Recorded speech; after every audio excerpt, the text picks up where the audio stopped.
Well, good morning, guys. Sid Fernandez, president of NAHREP Naples, and thank you guys for coming. This is episode 2 of Conversation on Cafecito.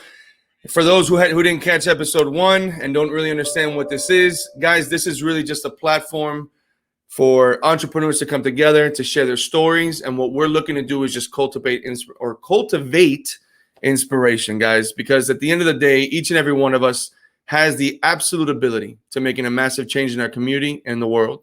And sometimes we find ourselves hitting walls, and those walls seem extremely high that we can't get over.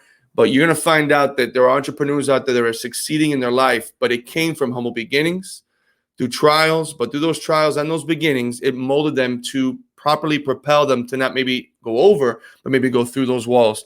And today I have the humble ability of bringing on 2 gentlemen from the state of New York, 2 guys that I've gotten to meet at various NAHREP events who have got some intense knowledge, but they've got an amazing background. So without further ado, I get to bring on Mr. Anthony Fernandez from the neighborhood.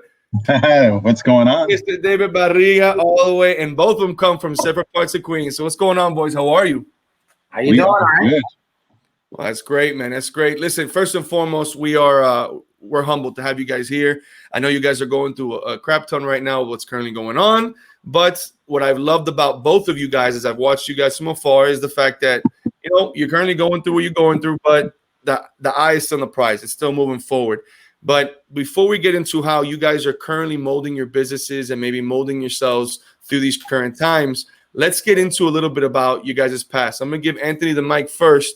Tell us a little bit about where you come from, Anthony. Tell us a little bit about how you grew up in the streets of New York, and then we'll get to David, my friend. All right, sweet. Well, thank you so much. I think you're doing an amazing thing, Sid, by the way. This show is definitely out there to inspire folks to live their life and find the commonalities in the lives of others that have probably had similar stories. And my story starts off, like you said, humble beginnings. My parents, immigrants from the Dominican Republic, and I was born in Brooklyn. And what I came to know was, working at the family bodega. So we had a bodega in East New York, and we actually got bought out by the city because they wanted to redo the entire neighborhood. So we went through those experiences. That was probably my first understanding of real estate. We owned the property, and the city just wanted to revitalize, right? Because we had abandoned buildings, empty lots, all sorts of stuff. My dad was known as a Flaco, Pancho. That's what they would call him in the neighborhood. And because we're having coffee, right? I'm just going to tie this back into coffee right here. It was 50-cent cups. It was 50-cent cups of coffee, and people just linger around the store. And real estate basically came along because one day we were living in Bushwick, and our landlord comes up, and the lady was like, you got a kid now. This is my mother's story, right? So I'm the kid. You got a kid now. Your rent's going up $200. And my mother was like, are you kidding me? So rather than getting through the whole bickering of things, my mom said, you know what? We own a business. We're people of progress. We never needed any. When you were born, your father ripped up the welfare paperwork that they try to hand off, because he's like, look, I got a business. I'm not taking this. I don't need a handout. And he's still like that to this day. Under this pandemic, I said, Dad, you can get your benefits. He's like, no, I don't want it. And he's like 70 something. And he's like, I got to go to work. That's the kind of family I've had. So, my mom went out and she literally went and picked out the house, like 3 blocks away. She picked out a 2-family house, and that was the first instance in real estate. And we ended up buying that house, and that was a house I grew up on in Bushwick. And essentially, that was 1984. I went to school in that area and all that stuff, and then I used to spend my weekends at the bodega. And then now I was deported to DR, and I lived in the campo and a latrina and like a can of coffee that was empty, obviously, the shower. That was my upbringing. So I got to appreciate all of that, different world and then the world here. And honestly, it brings you to a point where when you run into stuff, you go back to that was my root. That was the story to get to where we are now. So yeah, it's tough, but we could figure it out. You got some rich stories to hold on to and to keep you, focused in the right direction. I think we all do it, man. Just one of the stories that you were talking about, how your upbringing was. I remember as a kid, my grandmother was my cafeteria lady growing up. So that woman used to sneak me food. You know what I'm saying? Like, oh, está flaco, está flaco, está flaco. Like, and she would like hide like hot dogs in her pocket and stuff like that. But those humble beginnings, man, they always have those stories, and it's just it to me it makes me feel warm. Now I've got them stories. Now, David, tell us a little bit about your upbringing back home. Tell us a little about your fam and how you've come up through coming up to real estate. Well, guys, I mean, thanks for having me on, Sid, and I'm lucky to be on with both of you guys. You guys are like famous. You know, this is awesome. I love Anthony, how you just brought up how you always bring it back. You kind of always find yourself going back to your roots, and through whether it's business or life, you have that ability to kind of go back and say, hey, this is where I started, this is where we've come from, and I find it for me like it helps me along the journey so much. My parents too, they immigrated from South America. They came from Ecuador, and their parents and them, like, they didn't have a home, they didn't own a home. And my father and my mother first bought their home in 1989, I believe, in Queens. You know, they grew up in Queens and Brooklyn, back and forth a little bit, but definitely, did everything they could, counted all their pennies to make sure they found their first, home, which was a single family home here in Flushing, Queens. So I watched my dad, work 2-3 jobs just to try to make the mortgage, work, which as a kid, we don't realize what they're doing until we get older. Like, you're like, wow, like sacrifices that they've made. I watched my mom, work a job, go to school full time, have 6 kids. I have 5 siblings. I'm the oldest. So, but it was really cool also. Like, I never felt like we were really missing anything. The love, everything was there. I know what's beautiful about our culture too, which is how close and loving we all are, which was amazing. So, I always find myself, my dad was always like, hey, work hard, do the best you can, put your best foot forward. They stressed education, going to school. And I find that helping me so much today, as far in my business and everything. So it's funny how the love comes in like different forms. It's always crazy to me to kind of take a step back, see where we've gotten as a society. Because listen, let's be honest, man. Me personally, I was a mess up. Like the love came from like hugs, abrazo, beso, y cintura. Like that's the way it was growing up, right? And but I never in my life, my father was a cop. My father was a cop in the city, and and even though with that, my grandfather came came illegally to the States, leaving communist Cuba, avoiding murder because they had already told him the next thing, you're done, like you're killed, like, and they told him straight to his face. Yeah. Came here, worked with Winn-Dixie for 30 some odd years, from arrastra all the way to a supervisor, and again, waking up at 3:30 in the morning, not really spending time with the family. That just wasn't a part of our, the way our makeup was. But you always felt the love. You always understood that at the end of the day, this is what you did. So I'm thankful for those moments. I'm thankful to have seen it, because I feel like though it may not have transpired in my early teen or my late teens and my early 20s, what I realized was that was in there. That seed of hard work, of determination, of the overcoming was there. I just need to bring the right water and the right feed to make sure that thing grew, right? And I think we all got those stories. So now transitioning from where you guys came from, both of you guys are immensely successful in your areas, right? I know Anthony's killing it with not only with his REO game, but his YouTube game and the way he's teaching. David, you're one of the top 250 realtors with NAHREP, and that's a salud. But Anthony, tell us a little bit about where you came from and how where you came from has set you up to battle those tough moments in real estate and then overcome them to start seeing that success level. Well, I mean, you got to look at your story of where you came from. Your parents were always struggling, right? And they never really looked at the easy road to take out. So in real estate, you don't get that easy road. I think you got to be a hunter. You've got to hunt for information. You got to hunt for guidance. You got to hunt for the experience. Basically, seek and find the vulnerabilities of yourself, because it's your own life journey. In a business where you can go as high up to the ceiling and crash way below the ground, you've got to have that inner experience with yourself to realize, am I cut out for this sort of thing? Like, how far do I want to push it? Basically, my journey to this game, right, getting into real estate, I started with my mother. As I said, she was the one who initiated the first purchase of a home, right? My dad owned a business and he owned the store, the building that the store was in, but we didn't live there, right? So she said, let's take this up a level. She got the house, and she's the one who got into the game. She started real estate in about 1992, so I'm second generation.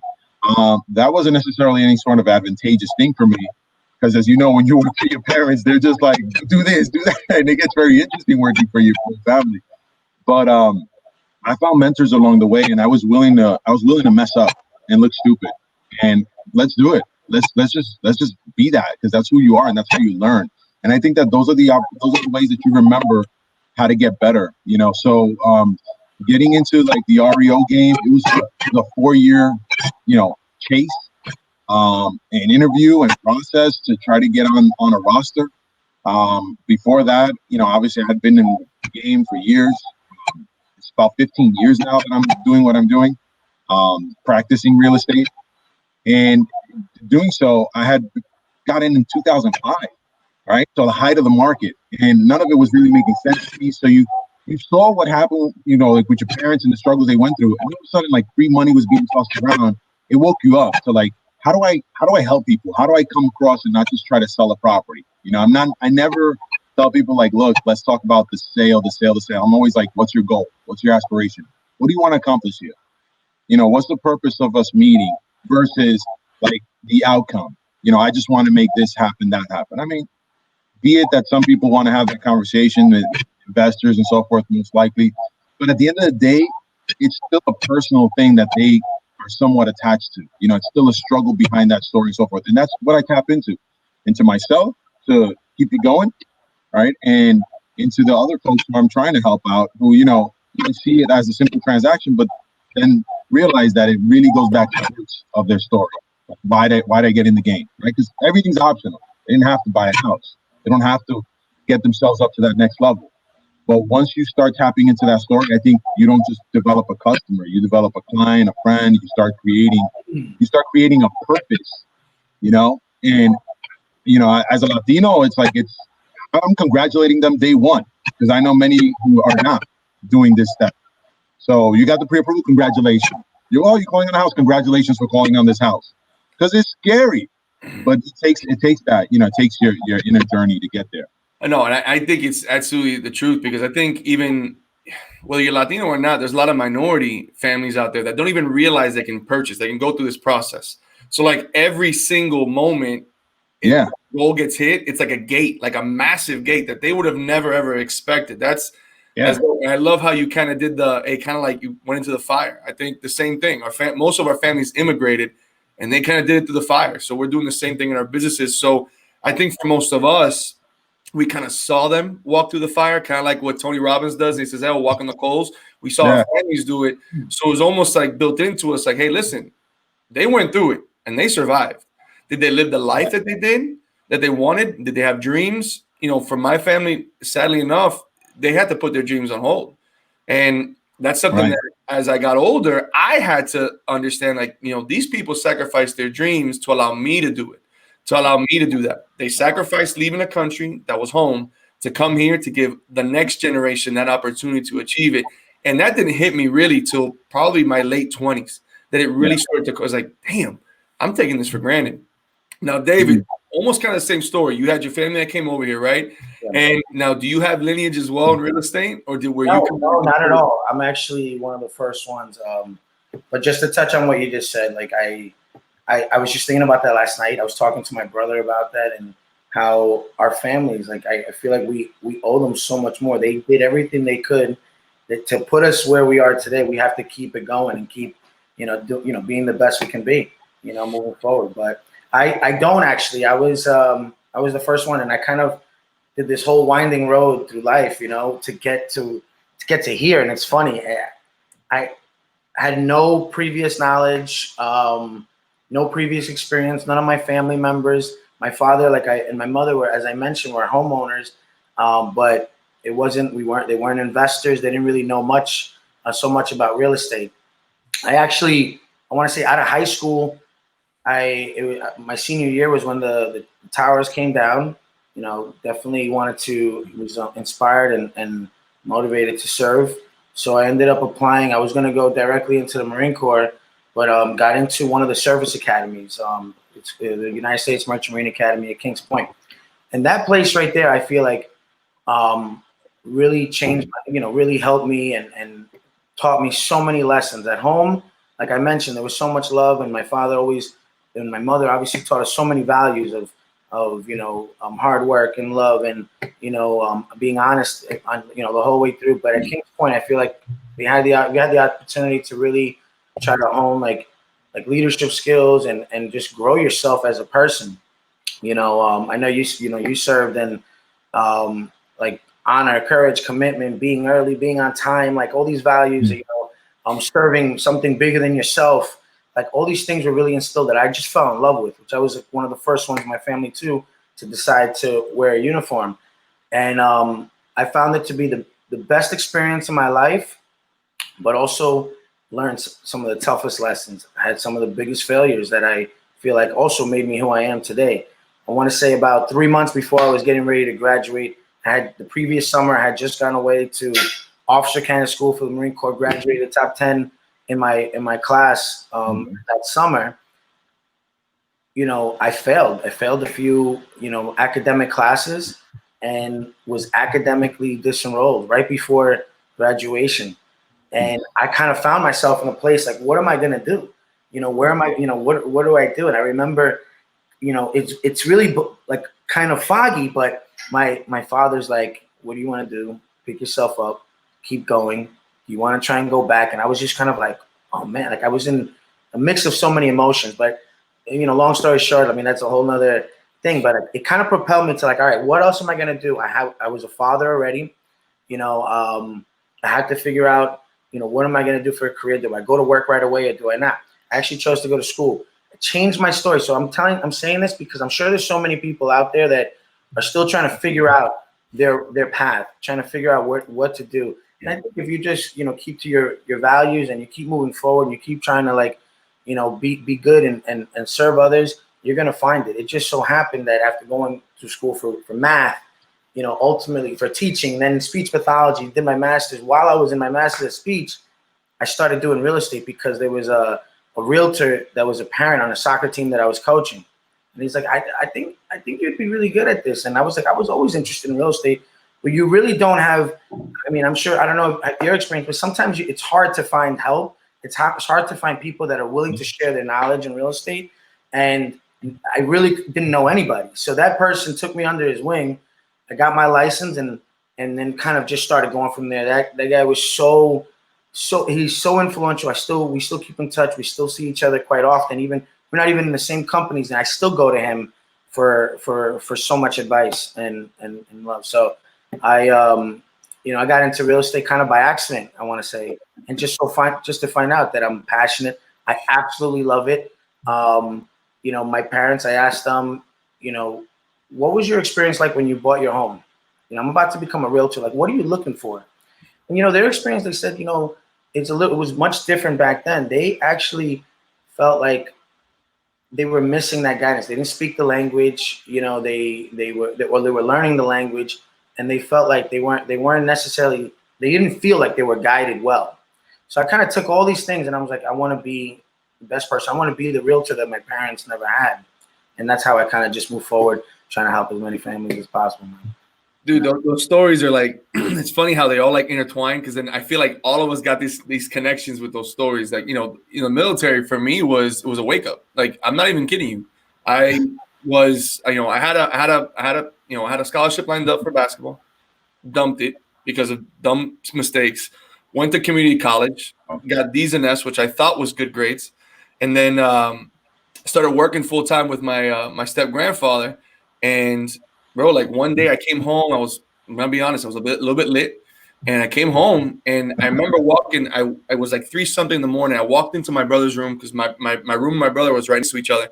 I walked into his room and he was shivering. I covered him, and bro, I had an epiphany. Like, it was that moment. I had an epiphany. It was November 9th of 2004. Wow. 2004. Yeah, November 9th, 2004. I walked in, I went to bed, woke up at 9:30, went directly to the Marine Corps office. Next day, it was just like that. Boom, 10:30, went straight to the office. Walked in, the guy's all with his blues. I was like, "Hey, what's going on, devil dog? What do you want to do?" It's like, I don't know what I got to do. Just put me on a bus so I can get out. Okay, no, but what's important to you? No. Have you ever seen a Super Nintendo reset? That's what I need. Just send me whatever you got to do. Let's go. And then that's literally what kicked me off. But it was the best choice. And I think that sometimes we don't realize that the longer and longer you linger, you just have to make an extreme choice to make extreme changes, right? And you have. And for those that are 30 in their mid 30s, because I'm 33, I didn't make the change to real estate till 2 years ago. I think people forget I've only been in this industry for 2 years and 2 months. And I just knew that I had more to give. I knew that my passion was being wasted and my God-given talent to connect was being wasted. I said, you know what? I'm going to dump the 6-figure job and I'm going to do something else. So I love the fact that you guys did that, both of you guys, to dump into this because, again, you kind of come in with blind faith, man, because you have to believe in yourself. So tell us a little bit more about how you've transitioned and the things that you've learned during this time, Anthony. So I know you've done and delved a lot into the YouTube, a lot of social media, because right now things have come to a standstill in New York, right? Yeah, we are. We're definitely at a standstill. Yeah. Things are moving. I think you still got to stay relevant, though. And I mean, even when things aren't selling, so you said, okay, well, I can't really sell too much. So what are the things that you've done during this time period to really start to elevate yourself and kind of separate yourself from the pack when it comes to education? Because David kind of touched on it, and now you yourself, you're sharing a ton of information through YouTube. So what have you done to really master that side of it, of becoming an educator, which in turn does build your brand and business? Well, so I mean, since we've gotten back on so much of our own stories, I think that it goes again back to my story. We came from various industries, right? Military, you mentioned the Merchant Marine Academy. These sort of things, they all add richness to who you are. So, prior to me getting into real estate, I was an instructor. I used to instruct computer courses, and I go to different, facilities. I went to, different agencies of the government to do that. I did, do a lot of IT work for the MTA. I worked for the Army Reserve. And all these sort of things kind of came together because I said, at the end of the day, every industry kind of needs a little bit of insight and guidance. And I found myself in a wake-up call, just as you did, where you went to the Marines. One day I just decided, you know what, I'm doing so well, I'm working.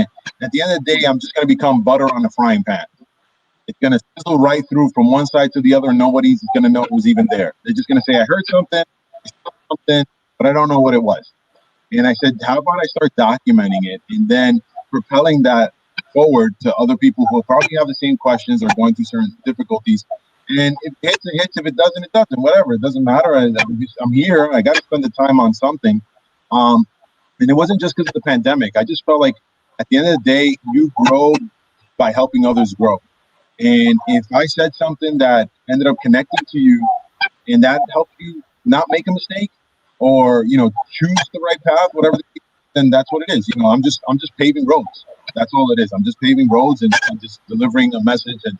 And I think that's why during this pandemic, I decided to be a little more proactive as well. I got a little more time on my hands, but there's also a lot of delicate issues going on. And I had a lot of random phone calls about stuff. And I said, you know what, how can I speak to the masses? So tapping into, again, prior experiences and just wanting to fill some sort of need, putting yourself in that person's shoes and saying, how do I deliver something of value that's going to help out? And really, that's all it's all about. Everybody is human.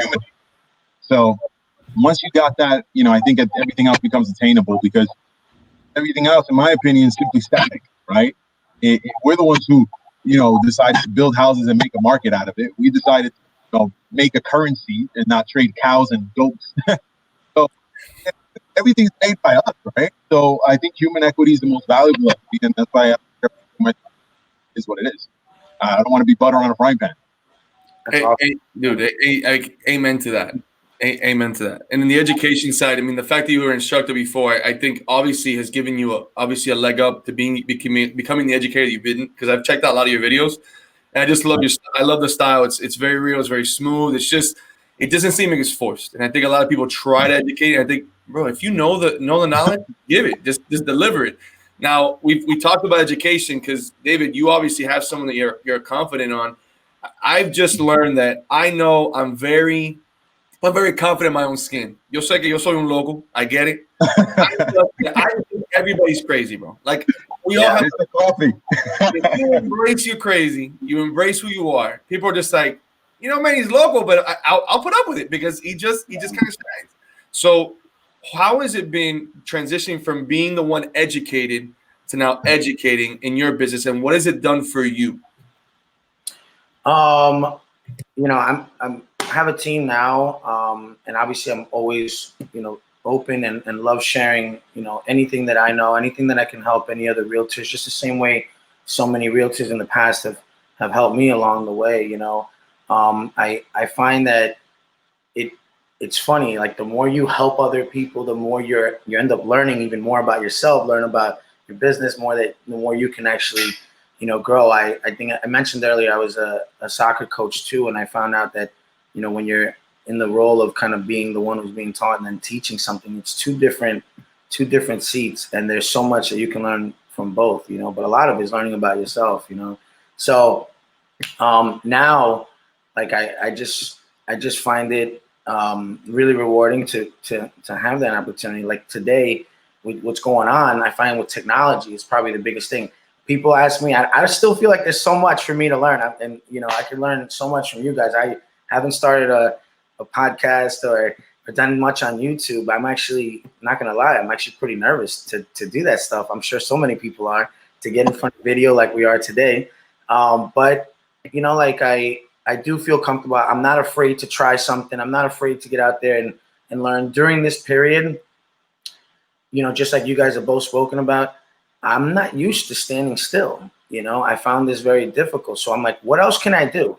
You know, with not just my business, but also helping others and sharing whatever I can to help them grow their business, sharing with the homeowner, sharing with our clients, like what can they do in this situation? But so I've been really trying to work a lot more with technology and getting more comfortable and with that as well. But I know there's still a lot more to learn. But standing still is not something that I'm used to. I think I get that from my father for sure. Like I mentioned, 2-3 jobs, never in one spot. And I'm happy I'm like that, because I know during this time it was really easy to kind of get down in New York and be like, wow, we can't do much. We can't really get out there. But there's still a huge need. There's still a huge need. People need to sell. People need to buy. People are looking for that knowledge, looking for the help, looking for the guidance. So I find myself in a position now where it's kind of like, all right, what can I do from home? How much can I do outside? Which, you know, making sure we're staying safe and you know, not, you know, obviously abiding by the governor's guidelines and all that. So just trying to stay active the whole time. You know, activity. It's funny because like when I was growing up, I was, again, el logo ese, like you couldn't like strap me down, bro. Like it was impossible. Like you had to like have a vice grips, like, you know, 4 of those chain straps to get me down. I'm telling you, man. Like, and the craziest part is my grandparents hated for me to be outside because, you know, my grandparents from like 91 thought, oh no, they're gonna rob you, they're gonna steal you. I'm like, and my parents is like, listen, if they take, I think we all grew up like that. So like, my mom used to be like, if they take Sid, they will staple a 20 on his forehead and they will drop him off clean and with brand new clothing. No one can take that kid. But you know, man, I always wanted to keep that energy, and I think most people have it. I really do. I think that there's this block mentally to getting in front. Like you mentioned, David, you said, you know, I think most people do have a little bit of a fear of being on camera and speaking. Yeah. I think things like this, where if we just tap into something that's rich and something that's warm and it's something that we know, man, something beautiful comes out of it, because it's really just sharing your experiences. And in a way, it reconnects you back to the goodness of your life. But then 2, it could be therapeutic, because, you know, listen, we've all gone through stuff. Yeah. I'm a big documenter of my trek with what I've had with depression, and obviously, you know, surviving a suicide attempt when I was younger. And what that does for me, it's almost therapeutic to discuss it, because I know not only does it make me continuously feel like, listen, it's all good, But there's people out there that know the story, that have been there, that have done it, and they feel like they're not good enough to do big things in their life. So that's huge. I know I gotta tell you something, Sid, on that. Hey, listen, we're always on camera. I'm gonna extend this because this is going really well. Yeah, so we're always on camera, man. That's what people got to get over. We're always on camera. Let me tell you something. It's not even Big Brother surveillance. We're not getting into that. What I'm saying is that when you're speaking with somebody else, that is an audience, even if it's one person. The fear comes in the fact that it's being documented and you're playing it back. It's like when you used to record stuff on your radio and you'd be like, I hate my voice, right? Or your answer machine or your voicemail. You're like, I sound so stupid. Let me tell you something. That's the only critic is you.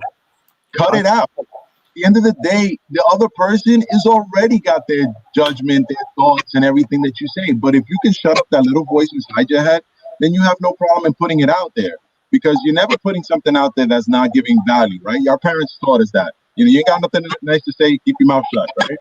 So I think at the end of the day, like, we're becoming our own basically worst enemy when it comes to just expressing this, and we're holding back.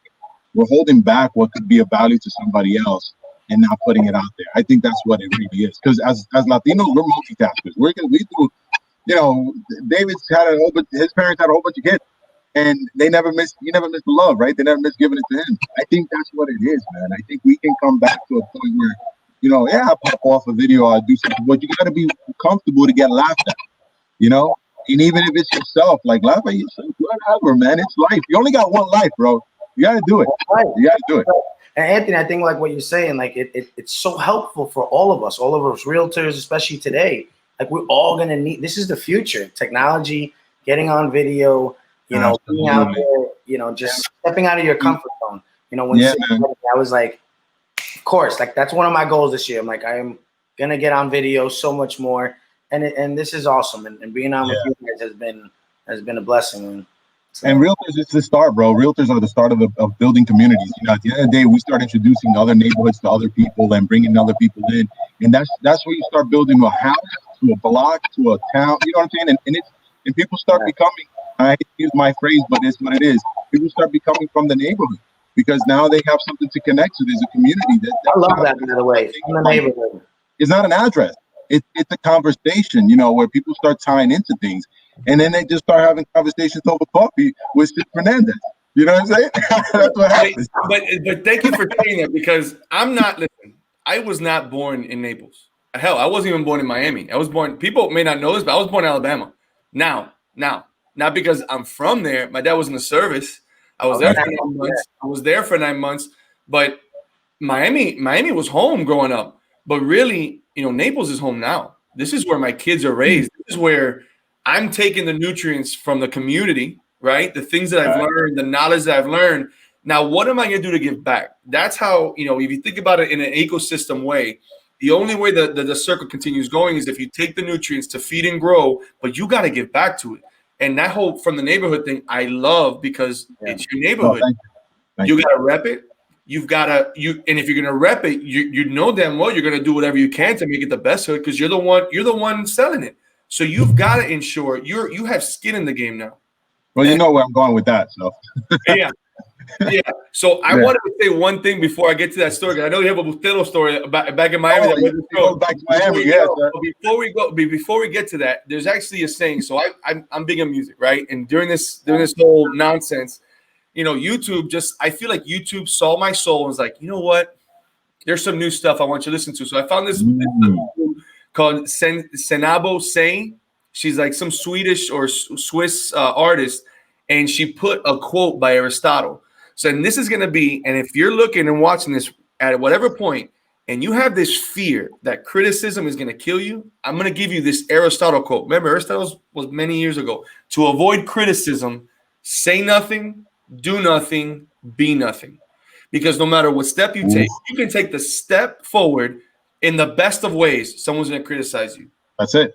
So you might as well just live your damn life. As long as you're doing it with the good intentions of people and for your own life, I promise you the criticism of others doesn't matter, because there will always be people there to criticize you. Always. Exactly. Always. So now let's get it. Now I want to get into the story of the Bustelo, because now you caught my attention. So, all right, I said this in the beginning. So check it out. So obviously, Café Bustelo is what I'm drinking right now, right? And I said I just got fascinated because I'm like, it's into coffee, right? I gotta know something about what I'm drinking. So I started looking some stuff up, and Café Bustelo was actually, and I got notes on it. Café Bustelo was actually something that came from a Spaniard, right? So he fell in love with Cuban coffee, he fell in love with a Cuban woman as well. And this was back in the 1920s when he also started selling it in East Harlem door to door. So I was like, wow, Spain to Cuba to New York, East Harlem, he was the brand being born 1920. Then this basically becomes like a super Latino name, right? So it's like really big in Miami, right? It's really big in New York. And it gets bought up by this company, which is called Roland something. Let me look at my notes real quick. I'll just tell you right now. Because then they ended up selling it, and that's a whole other story. So they have Café Pilon, Café Bustelo, and I think they have another brand as well. And basically, it was the Roland Brothers, Roland Coffee Roasters. I'm sorry, Roland Coffee Roasters, which is a Cuban company, Cuban-owned company. So they sold it. They sold it to J.M. Smucker. So James Smucker now owns Café Bustelo and the brands Pilon and so forth. And what kills me is that I don't know the details of the sale, but it sold for about like 360 million, I think it was, right? And they blew it up nationally. So now Bustelo's obviously bigger. You know, James Smucker goes back to like the days of Johnny Appleseed, right? They've been around forever. They're like a Nestle sort of thing, right? Yeah. They bought. What bothers me is that maybe Procter and Gamble is a lot better negotiator, but Procter and Gamble sold Folgers to Smuckers, and Folgers is terrible, and they were a struggling brand, but they sold it for like 3.7 billion, right? So I'm like, what the hell, right? But how does this all go back to Miami? So I started digging a little deeper, and I found an article that the former coffee king who owned Roland Coffee Roasters, he goes ahead in May. This article's published May, like first week of May. He goes ahead and he purchases. His name is Jose Suelto, right? Souto. He purchased a 10,000 square foot single family house in Miami. This was in May for $9.2 million. And like the article has the address and everything like that. Like it's in Miami-Dade. It's the unincorporated section of Miami-Dade. That's what it came up as. So I'm like, wow. I started looking into Café Bustelo. I find out that this thing got bought out by J.S. Smucker, so it's no longer owned by Latinos. And then the Latino who owned it buys a giant house in Miami, just like the article was published May 5th. It's amazing. It went right back, and I was like, I got to mention this because this is all real estate and it's coffee. So, and it's a brand that we don't know. So Café Pilon, Café Bustelo, they're owned by James Smucker. Man, what a Bermuda Triangle. You went from España, Miami, New York, and it's just this nice Bermuda Triangle of risk. I'm gonna drop off some espumita to him in the future. I'm gonna go look up that article. You guys send me that link. I'll send you the address of the guy. Yeah, for real, because we have to have a conversation. Miami Herald, by the way. Miami Herald. We should have a conversation with Cafecito with him. Hey, He might invite you on. He might invite you over. Who knows? Cafecito. Hey, if he wants to sell me for $2 million. I'm down with that too. If he wants. So listen, guys. To wrap it up, to those that are watching, and then this may be the real estate professionals. It could be other entrepreneurs, or it may just be people right now that are kind of lost, kind of like where we've all been at one point in our life. Give them one thing. Each of you guys, give them one thing that you would tell the person who is keeping their passion at bay to hopefully ignite that purpose within them to go and achieve what their dreams are meant to be. All right. Who's going first? David? Go ahead, David. I'll say something short and sweet, I guess, is kind of what we've already kind of been touching on, is to step out of your comfort zone. One of my mentors here in our company, Jeff, he mentioned something like what you mentioned, Anthony, where he's like, the only person that's holding you back is yourself, because everybody else sees you for who you are already. You're the only one that's seeing you, that maybe is a little nervous to see yourself, like we're talking about being on camera. But whatever it is, whatever is holding you back from either starting a new business, starting a new career, getting into real estate, just jump right in, do the best you can, be honest, be humble along the way, and good things happen. You know, have that faith to trust that you know things are going to work itself out. You know, don't be afraid. Awesome. What about you, Anthony? Well, I always thought of the fact that people need to think bigger. Like, think of what scares you, think of what is intimidating, and trust me, I get scared all the time. You know, and it doesn't matter if it's a video, it doesn't matter if I'm speaking in person or how prepared I am. You're always going to be nervous. But look for that. You know, be a junkie when it comes to that. You know, take that sort of thing, make it an addiction to challenge yourself and put yourself out there. I think if you're not doing that, you're not growing because you don't have the stress. So put it this way, diamonds are built under pressure, right? And if you got to have that friction, you got to have that pressure. I mean, when I met my wife, I'll give you this example. I told her, I said, listen, this isn't going to be butterflies and flowers. I said, things are going to go bad, but I want them to go bad, and I want it to go bad fast. Because then this will test us to see if we're really to be together. You know, if not, if we're pissed off because I was 5 minutes late or whatever the case is, and this is what's happening now, what's going to happen when the kids are around? You know, what's going to happen when the real problems, like when we adult situations happen? You know, so you want to have your relationships tested this way. You want to have your own self battles tested this way. So to see yourself come out as a victor and really win battles that matter, right? Like really win big. And I think that it's not just like, to me, I never really cared if I got a listing. I never really cared if I sold the house. I just cared about going through the motion and picking up the scraps along the way. So it's just a journey. And I think like right now, my game is just elevating the conversation to getting more people to take part of that. I'm not doing it for any other reason other than just get more people in the conversation. So like, look at people who've done it. Like I look at Mr. Rogers. I'm Mr. Rogers' neighborhood. I look at Mr. Rogers. I look at, you know, Anthony Bourdain. You know, I look at like these kind of people that they just open up these things that I'm sure inspire people to be chefs or to be teachers or to be whatever. That's it. That's all it is. You know, again, not being butter in the pan. Don't play safe. You know, like you're told from Aristotle, you know, challenge yourself and get freaked out. Just give it a shot. You know, whatever. It's out there. You only have one life, right? You only have one life. Man, and we're landed for free, so you can try here. I always say you got one life. Yeah. You got one life. It's like one bullet in the gun. You're gonna live it with it holstered and never pulling the trigger. You know, man. I always go back to my favorite quote. I heard it as a kid in the movie Gladiator. He's strolling up on his horseback. He's looking at his army. He's addressing them, and he looks at them. And the words, dude, it's that I can remember. It's like that dark, gloomy, cold morning, and these guys need something of motivation to ignite something inside of them to fight this battle. And he says to him, like, for what you do in life shall echo in eternity. What that is legacy. What is your legacy going to be? Is it going to be riches, if that's what you want? Is it something that you did to alter the course of life, to change the community in which you live in? But legacy is everlasting. That is, to me, huge. What mark did I leave on this earth? What stamp did I put? Right? We always talk about, you know, we always see the plots, right, in the cemeteries. But I don't give a crap about a plot. I want to have known that I left this place better than which I got it. And that's the legacy that I want to live. And I did. Listen, I was bobeando for years. I kind of lingered. And all of a sudden I got hit 30 and it's like, I'm getting gray hairs in the wrong spots. And it's like, okay, you know what? Like I'm wasting my time.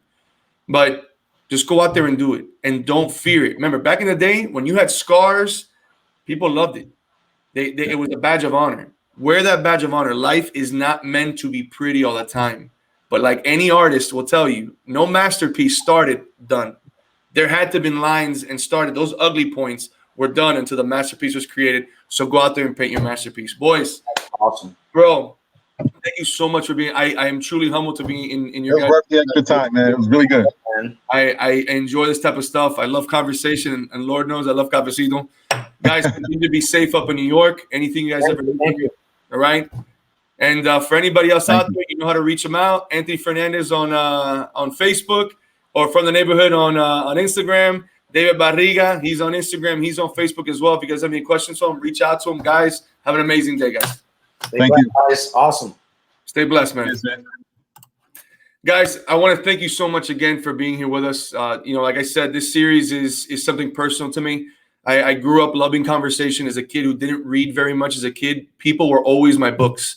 And these stories are what allowed me to at least create a dream. My hope is that with this series, that it continues to ignite something within of you, and that it continues to push you guys closer and closer to the dreams that you know that you can achieve. Until next time, guys, from all of NAHREP Naples, we wish you guys an amazing day. Continue to feed those passions. Nosotros somos.